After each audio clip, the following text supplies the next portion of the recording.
So the first movie I'm going to talk about is Killers of the Flower Moon. I saw this in theaters, and I was really excited for this movie. I'm a big Martin Scorsese fan, and even though he says some stupid stuff sometimes, but he comes off like a grumpy old man who doesn't seem to have an open mind to different types of movies, he's one of the best directors.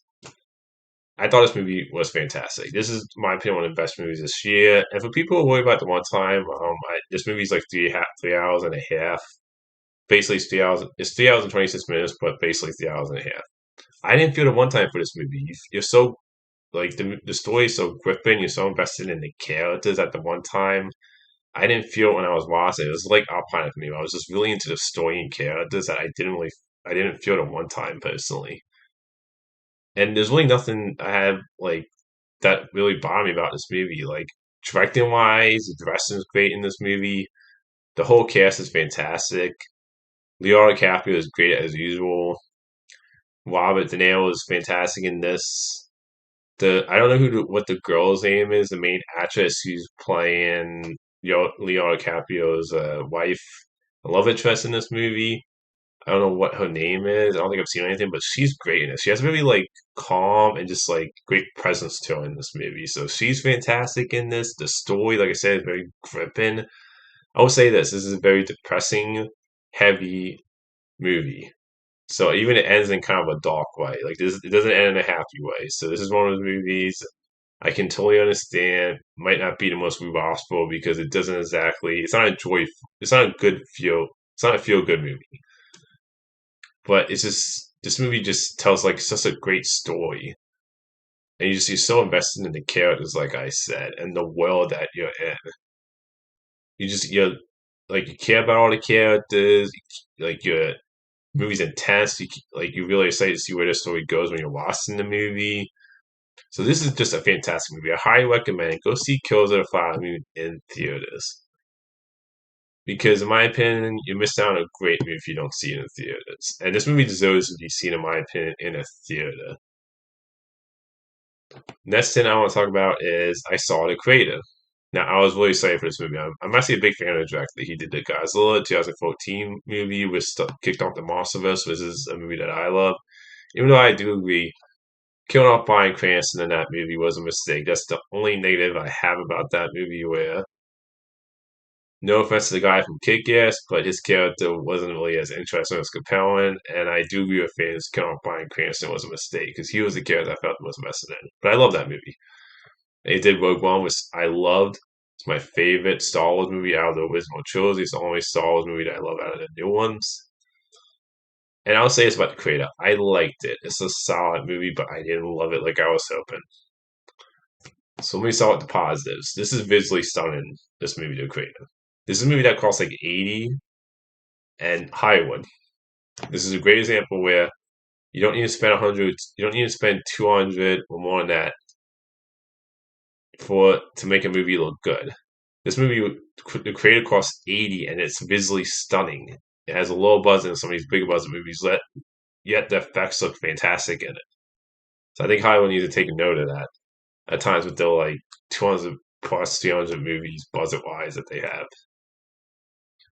The next positive about this movie is that I love the world. I think the world building is great in this movie. Like it's a cool world that you want to like a cool world where you really want to explore and all that. So great world building in this. I like the characters in this movie overall.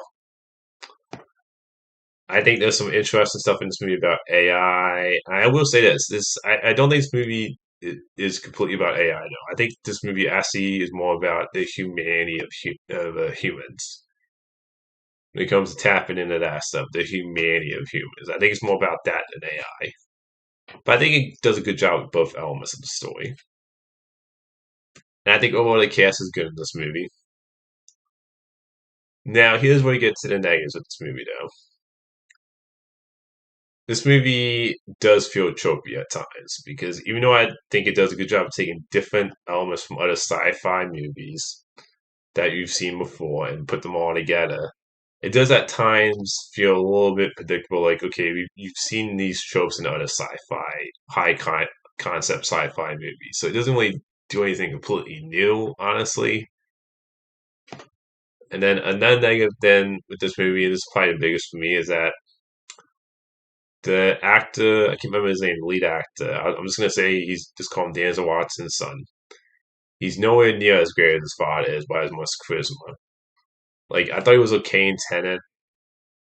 I know he played a more stoic character in that movie, but I didn't really get much of him in that movie. I do think he's better in this movie. I think he's good in this movie, but I didn't emotionally get there with his character. I still feel like there's a detachment from him in these movies where I don't think I'm not buying him as a lead actor so far. I think he'll be better in supporting roles. Like so far, I'm just not feeling like I don't feel like he has much charisma as his father, Denzel Washington.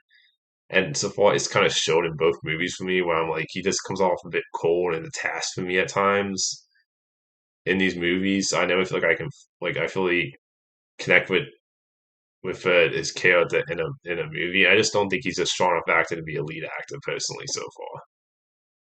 And another negative thing with this movie is that the story between the main character and the fact he's protecting this robot kid, that bond, I didn't get there mostly. I didn't feel it in the movie. And that's another thing about this movie is that there's a lot of interesting, great emotional ideas in this movie, but I never felt like I really got invested in the emotional part of this movie. Especially when it came to the bond between him and the kid he's protecting. I just never felt like I got there really. Because for most of the first movies, just like he's kind of basically, you know, treating the kid crappy, and it just I never felt like I really got there. So this movie, I feel like has some great emotional ideas, but it just doesn't. I don't feel like I really connected to the characters or the story as much as I wanted to. But overall, I enjoyed it greatly. It's not great. It's my least favorite film of his so far, but to me, it's worth checking out if you haven't seen it. The next thing I want to talk about is that I saw the Marvels in theaters. Now, I actually love the first Captain Marvel movie. I actually love Brie Larson and well. I don't mind minority of that. The first movie, I know there's something out there just to seem to hate her based on a comment she said years ago. I never had any hatred towards Brie Larson personally, so overall, with this movie, let me say this first. Overall, I enjoyed it, but there's some issues with this movie. This is one of the weaker MCU movies. So let me start off with the positives. I think I can understand why some people like Brie Larson as Captain Marvel better in this movie than in the first movie. Because you do get some more lighter moments for character in this movie. She does get to show a bit more personality since she's the character's getting her memories back. And I do think the three cast members, Monica, the characters Monica, Captain Marvel, and Miss Marvel. I think those three those three actors all have great chemistry. They all have like fun banter. Nick Fury has some fun moments in this movie when it comes to the comedy. The accent is passable for me in this movie. I wasn't like blown away by Aston, but I didn't think it was bad either. It was kind of like, yeah, it was fine in this movie, the Aston. And stick around for this scene at the end. There's this really cool appearance of the character, which I loved in the post credit scene. This movie only has one scene at the end, so I'm not sure if it's the middle post credit scene, but it only has one credit scene at the end. So stick around for that. Another positive thing with this movie is I would say it's probably like I said, Nick Fury asked, Miss Marvel's pants. I thought they were great in it too. So some of the comedy worked there.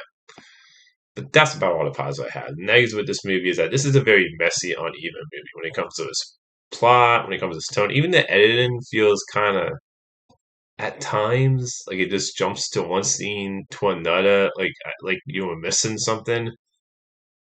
And I know this is the shortest MCU film, and look, I don't know if they cut stuff out or not, but the editing just felt off in this movie when it came to one scene to another. And like I said, the plot felt messy. Like even the way the whole switching the powers thing, they didn't make the rules completely clear. Of like at the end when they aren't able to do it anymore, I felt like they didn't make it clear how it just like how it stopped and how that all worked. And I'll be honest, the whole switching powers thing, which is what the first couple of trailers really pinpointed on. I felt like that would make that'll make a good plot for like a episode in a TV show. It reminded me of like the plot of the second Fantastic Four movie, Rise of the Silver Surfer, because I didn't care for that in that movie either. And I thought first would be fun, but I gotta be honest, it felt like something in a TV show, and this movie felt more like an episode of a TV show than a movie. The Marvels, and a lot of humor was very cringe and cheesy. There's this music sequence that just wow. It was one of the most cringe and cheesy moments in an MCU film.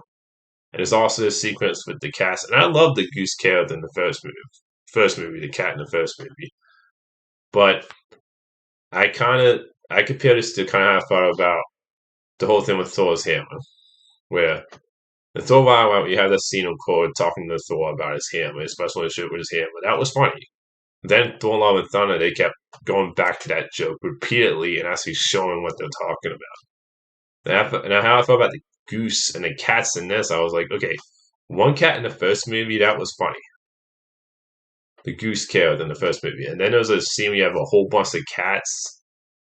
And I'm just like, oh god, this is you're like making these like cats important to the plot, and this is just so stupid. This is a stupid part of the plot. The villain is also just very, very forgettable. It's like this villain feels like an afterthought. And also, with Nick Fury in this, like, here's the weird thing. I think this does feel like Nick Fury if you don't count Secret Invasion. If this was Nick Fury, if this took place before Secret Invasion, I'll say, okay, it still feels like Nick Fury. But this movie is coming out after Secret Invasion, and the way you left off with Nick Fury at the end of Secret Invasion does not feel like at all the Nick Fury from Secret Invasion. And also, they don't reference that show at all. Like the scrolls you see in this movie have nothing to do with the plot that happened with the other group of scrolls on Earth in the TV show. Like you don't see Nick Fury's scroll wife,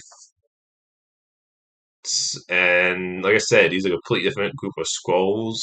And I also don't like the fact that the first Captain Marvel ends with her going after the Supreme Intelligence. And they show that stuff in the flashbacks and they kind of just skip over it. And I felt like I was like missing something there.